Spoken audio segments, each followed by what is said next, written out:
Multiple laws govern the way in which a tripartite board of a nonprofit community action agency, or CAA, is composed and operates. This is a quick overview of how each of these laws applies to CAAs and generally walks through the information that is important for boards to be aware of with respect to these laws.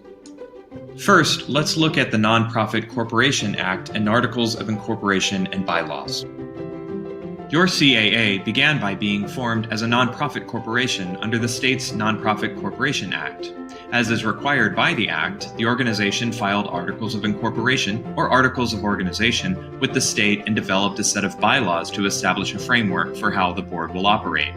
Even though many CAAs were formed in the 1960s, the state's Nonprofit Corporation Act continues to apply and may have undergone amendment since then. So it is important that your CAA understand the State Nonprofit Corporation Act's current requirements or work with an attorney who has experience working with nonprofit organizations in your state.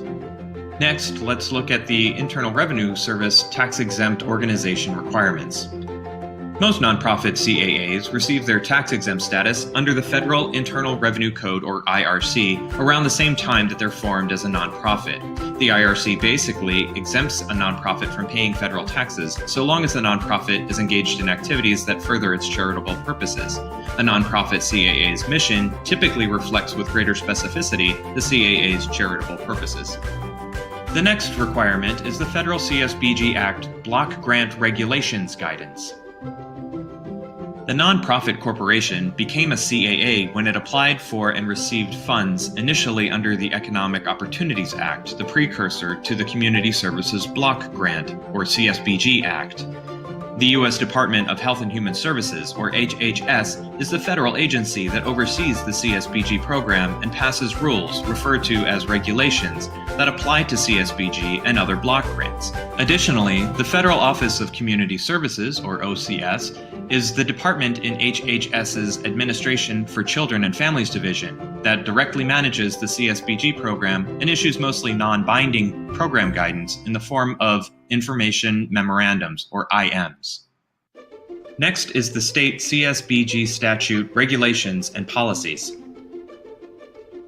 Because CSBG is a block grant, states have primary authority to manage and facilitate the funding, and, in an effort to do so, some states pass their own CSBG statutes, regulations, and policies. Another requirement is the CSBG grant agreement or contract with the state. To receive CSBG funding, CAAs enter into grant agreements or contracts with the state CSBG office, which will typically incorporate other applicable federal and state laws. And last are other federal or state funding requirements. CAAs receive funding from other federal and state sources, which may include governance requirements that apply to the CAA's board.